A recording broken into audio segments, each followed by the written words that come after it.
What's up? Welcome back to the show, Digital Business Evolution. I'm so excited to be here today. I have taken a break from recording these episodes. Of course, we haven't skipped any episodes because we've batched them all out. So you're still getting 2 episodes from us per week. But truth be told, I have not recorded any episodes in over a month, and I'm really excited to be back. So today we're chatting about this idea that so many people are bringing up to me right now, and that's why I'm recording this episode. Coaching calls, speaking events, in my DMs, the conversation keeps coming up with, Jess, I feel like I'm not making enough money in my business right now, and I'm afraid that I'm going to have to go back and get a job. So if that path or that thought has ever crossed your mind, tune in, listen up. Not only am I going to talk you off the ledge of the mindset side of things, but of course, your girl's coming in hot with some tactical masculine strategies of things that you can do to not only make a little cash on the side, but also save some money so that you don't have to go back and get a job. So here's the deal. This conversation keeps coming up, and there's a fear, there's a resistance, there's a disappointment, there's a almost feeling of failure that I'm hearing from people when they say this. So this idea that I might have to go back and get a job because my business isn't making enough money, AKA equals I failed, I'm not good enough, I can't be an entrepreneur, I have to throw in the towel. And it's sort of this all or nothing mentality. So I want to offer you a little bit of a reframe here. And the reframe is this. What if, crazy stupid idea time, what if you didn't actually have to go back and get a job where you're working for the man or the woman working, 40, 50, 60 hours a week? What if it was actually just a small buffer that you needed? And why and when did we decide that all of a sudden needing a little extra cash to support your business equals failure? Like who wrote that rule? That is ridiculous. So I'm going to take you back for a second to when I was a teacher, and you've heard this story before. I know you have, but the podcast episode that I was listening to that triggered me to quit my job. And the whole thing was basically, what's the worst case scenario? And in that moment, October of 2016, I realized that me quitting my teaching job, which had a pension and salary and benefits and summers and weekends off, going to the worst case scenario, which would be for me, no shelter, no food, homeless with nothing. That wasn't going to happen overnight. It wasn't going to go from I quit my job to now I don't have a home and I don't have food. And I'm very grateful to say that. I know that I'm very privileged to say that. But there would be a lot of dominoes that would have to fall before that would happen. So, things like tapping into our savings that we had, or cashing out maybe bonds. I probably would not cash out a 401k, right? But like cashing out our bonds, selling the home that we lived in, selling the clothing that I had, literally like selling things in the house until we're eventually maybe moving in and crashing with friends. There would be so many different things or family members before we would be homeless.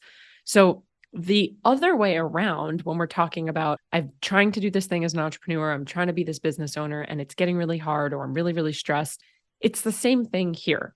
The worst thing that we can do when we're an entrepreneur is start to make decisions for our business out of fear and scarcity. And so when we're not bringing in enough money to pay the mortgage or to keep us afloat for another month, we start to make decisions out of scarcity and fear. And so those decisions that we make for the business, rather than alignment and fun and purpose and mission and where we want to go, we start making decisions for what we need to do right now to survive. And so that's when people honestly can feel the energy when you put something out, and you may have done this before, where you're selling something and there's almost this underlying feeling of desperation because nobody's buying it. And so the consumers can feel that desperate energy, that I got to get energy, right? Like I need this thing to work. And we also start to make decisions that are maybe out of alignment, like opening up our boundaries and letting our guard down because we feel like we have to, or changing our prices, right? Lowering our prices because again, we feel like we have to. So I want you to be mindful of that. But what I also want you to understand, like I was saying, you don't necessarily go from leaving your job to not having shelter and food the next day. The same goes on the flip side. So if your business is not bringing in enough money right now, why do we all of a sudden have to go to the quote unquote worst case scenario of now you're working for some big company in corporate, wearing a suit and tie or a blazer, going into the office every single day, working 40, 50 hours a week, and that's it. Poof. Your life is done. The freedom is over. You've completely failed. What if there was a way that you could just give yourself a little bit of a safety net?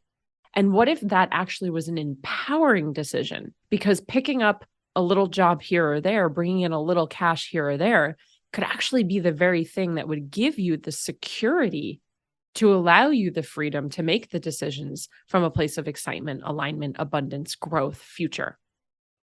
I've put together a list for you, and I'm going to give you that list in just a second, but I want you to think for a moment about something that I'm seeing that's happening a lot in the coaching industry and digital marketing and this space that I work in. 2020 was a unicorn year in the coaching industry. I don't even know if that's my opinion at this point. I think it really just is a reality, and you could talk to a lot of people about it and they'll probably say the same. So what I mean by that is, with everything that had happened in the world, we were all sort of forced to pivot online.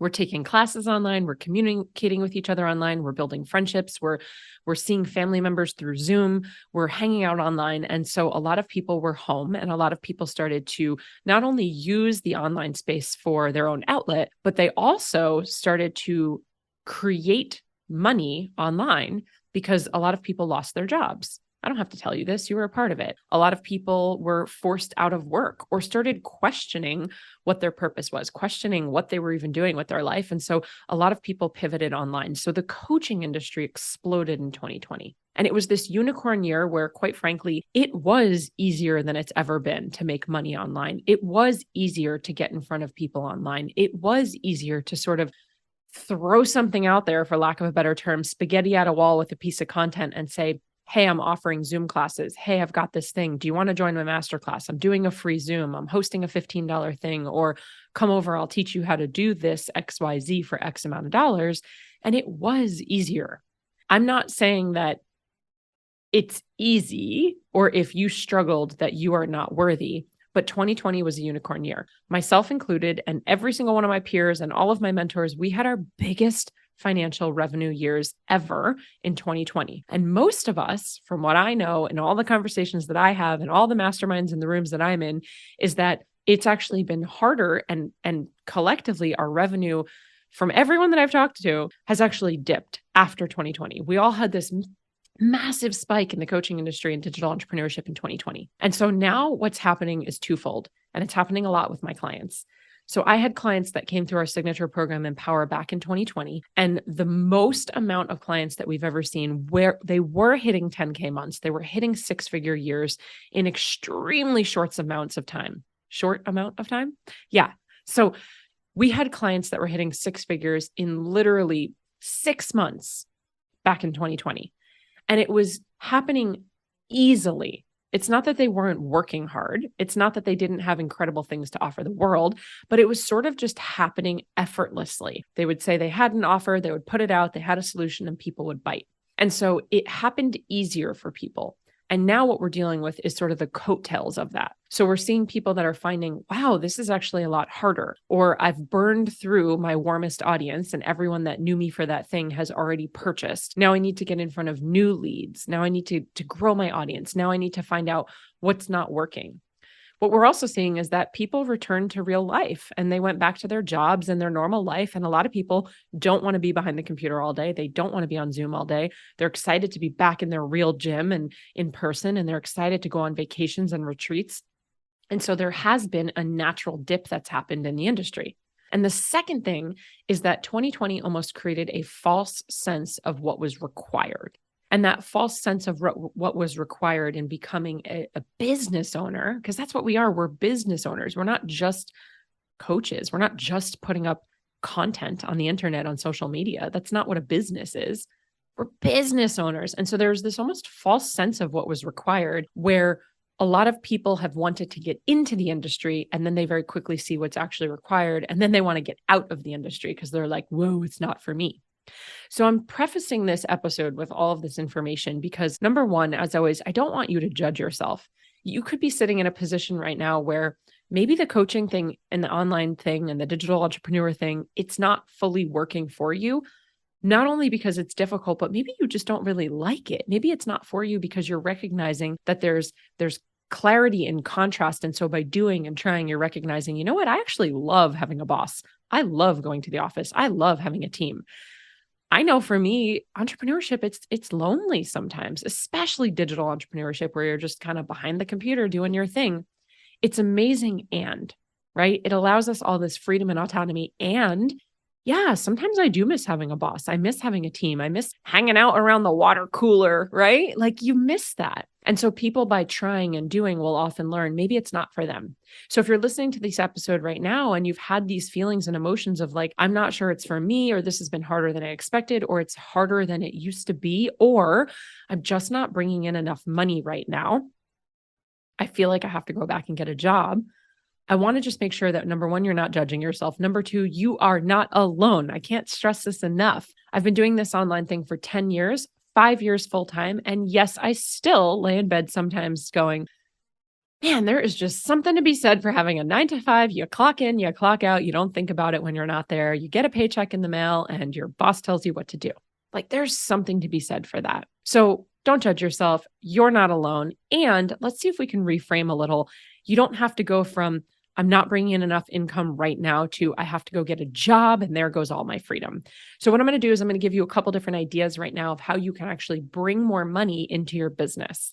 This could be stuff that's related to your business or completely unrelated to your business. But the key here is I want you to start thinking outside the box of ways that you can actually bring in that extra few $100 or $1,000 a month to cover your bills so that you can make decisions in your entrepreneurial business from a place of excitement, alignment, abundance, and growth, rather than scarcity and fear of, OMG, I need to make money.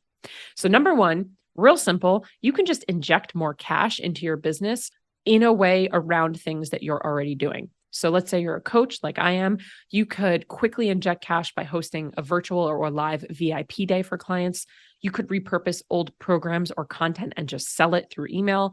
You could host a Zoom happy hour. We're coming up to the end of the year right now. You could host a Zoom virtual vision board party that you charge for. You could sell templates. So if you're really good on Canva, or maybe you have landing pages, or you do PR and you pitch yourself and other people to media, you can sell email templates.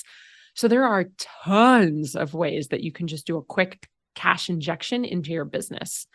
We actually have so many ways that I have a document for you to grab. We're going to put that in the show notes, and it's literally called Fast Cash. And it talks about how you can create fast cash in your business, focusing on the thing that you already do. So what you're known for, what you teach, your know, like, trust, authority, credibility, it's all revolving around that. So that's number one, inject cash into your business. And I know you're like, I got that, duh, like I'm already trying it. So I'm going to give you a bunch of other options right now. If you're driving, circle back. You can come back, you can re-listen, you can pause, but I definitely want you to write these things down.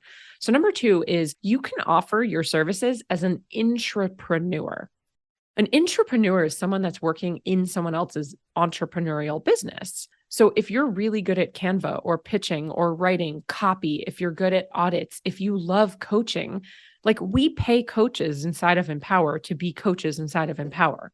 How cool is it that they get to come into Empower, they get exposed to all dozens and dozens and dozens of clients that they would not have been exposed to, which quite frankly is exposure for them, right? It's free marketing that they don't have to do. They get to come in, they get to talk about the thing that they're good at, the thing that they love. They get to drop their little wisdom nuggets. They get to have these aha moments. They get to do the thing that they love, which is coaching. So they're getting fulfilled by doing it. They essentially walk in, they drop the mic, they walk away, and they get paid. As an intrapreneur for someone else's business, you're not necessarily focused on, worried about, or required to do a lot of the businessy things that feel hard and heavy, like setting up emails, building your list, dealing with customer support, finding leads, getting on sales calls, making sure you're converting, coming up with ideas, creating content. You can literally come into someone else's business and offer your skill set and get paid for that skill set, and leave without having to deal with all the other bells and whistles that are part of being an entrepreneur. So go knock on some doors and become an intrapreneur. 5 hours a week, 10 hours a week, one project at a time. Like if you're really good at building websites, go offer that to another entrepreneur. The beautiful thing with doing that as an intrapreneur, especially in the digital space, is you get to keep that freedom of schedule and career where you're living, the autonomy that you love so much. You don't have to go back and work for the man or the woman. You get to keep all that and you just get a little cash on the side. So becoming an intrapreneur for lots of different things is great. Number three, sell clothing and things on Poshmark, on Facebook Marketplace, on Craigslist. I have so many times in the past sold off stuff that I have on apps like Poshmark. You know, $50 here or there. Think about it. I mean, hello, how many pairs of Lululemon leggings do we all need? How many times have you received a gift from someone? And whatever, shameless here. Have you received a gift that you just you don't necessarily want, you don't really like, it's totally packaged, or you already have it. Yes, you could regift it. Yes, you could donate it. But if you're struggling to make ends meet right now and you're thinking about, oh my goodness, I'm going to have to go back and get a job, what do you have in your home that you can actually sell? When you go on Amazon to buy a book, there's always an option to buy a reused book, a repurposed book. You can sell stuff back. People will love to buy things like that. You can walk into different thrift shops and they'll pay you. It's not a lot of money, but they'll pay you for your items. So selling things from your inside your home, your clothing, your closets on places like Facebook Marketplace. Every single time we've moved, we've donated a lot of our furniture, but we've also sold a lot of it. And again, $100 here and there makes a big difference. Number 4, buy and resell items. This is like Gary Vee's famous way. He still does it. The man has millions and millions and millions of dollars, and he will still go to a garage sale, buy things, and then resell things. There is an entire industry of people doing this. It's just about getting a little scrappy. So I'm sure you could spend a couple bucks or a couple hours scrolling around in garage sales, scrolling around in Facebook Marketplace, buying some items and then reselling them. And you don't even have to like refurbish them. It's just the resell part of it. Number 5, get your car wrapped. So you can get your car wrapped with companies like Wrapify, where they'll wrap an advertisement around your car. And I know that might not feel exciting. Maybe you feel embarrassed. Maybe you don't want to be driving around in somebody else's advertising. But again, it's like you choose your hard. So if you really don't want to go back and get a job, then you can do something like this. And I think they even pay like $500 a month, some of these companies. That is a lot of money. That's half or a third or a quarter of most people's mortgages. $500 a month to wrap the outside of your car for, Uber or Carvana or whatever it might be, a hotel, who knows? So go look at a website like that. 6, you can drive for Uber, Grubhub, Seamless. There's so many different delivery opportunities now, Lyft, that you can drive for.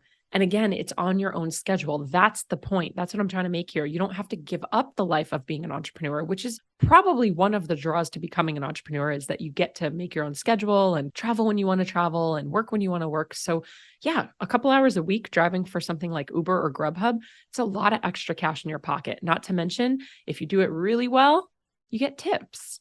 Number 7, you can sign up for a website like they have Survey Junkie, lots of websites where you are essentially giving your opinions to different products or items.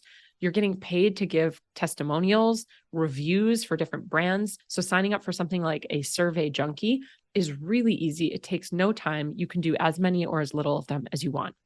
Number 8, there's a website out there called Neighbor. There's a few of these, which allows you to rent out unused space for people to store things.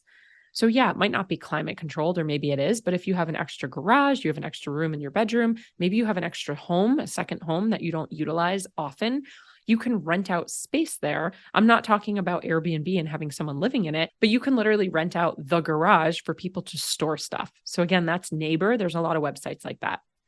Number 9, Turo is a company very similar to Airbnb or VRBO, where you rent your car out.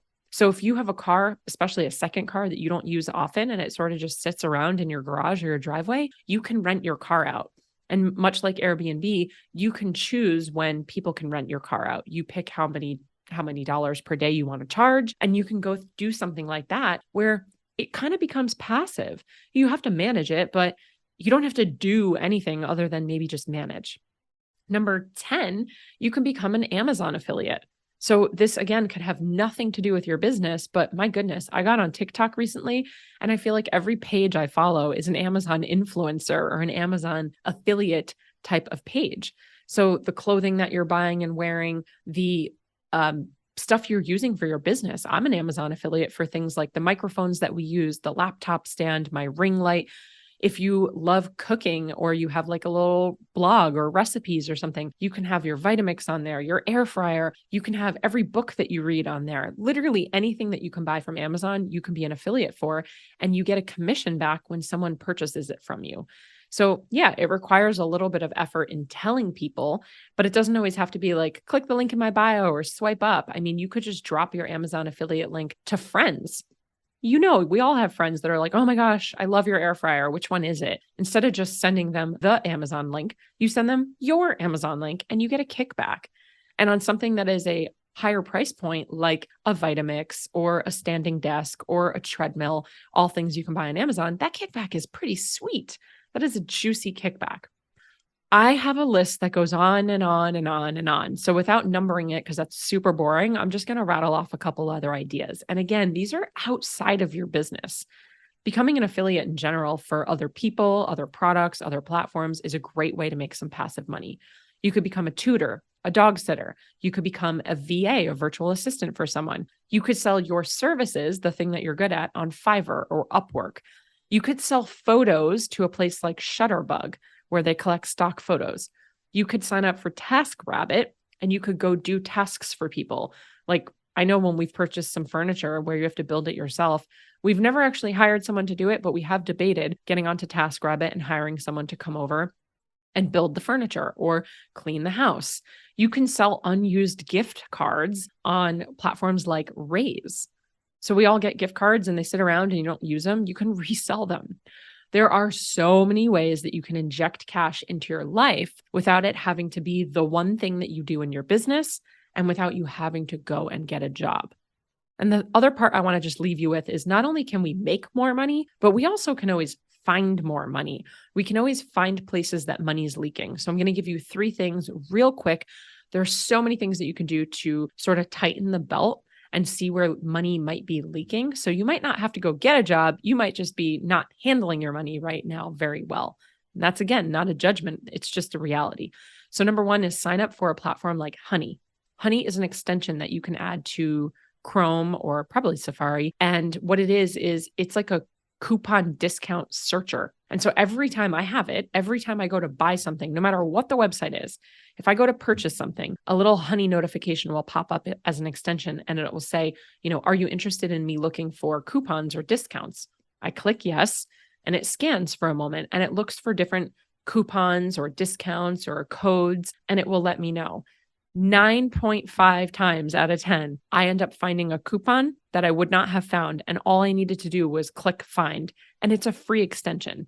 So signing up for something like Honey is really great. Number 2 is you can scrub your recurring bills. How many times have we been paying for things that we probably forgot we were paying for? Or we didn't realize that we actually don't use those things anymore. Or maybe we don't need that version of that platform. We can go back down to the basic version or the free version. So it's not a fun task, but I promise you, if you sit down and scrub your monthly recurring bills, you could probably find $10, $20, $50, $100 of money that's going out every month that you didn't even realize was going out.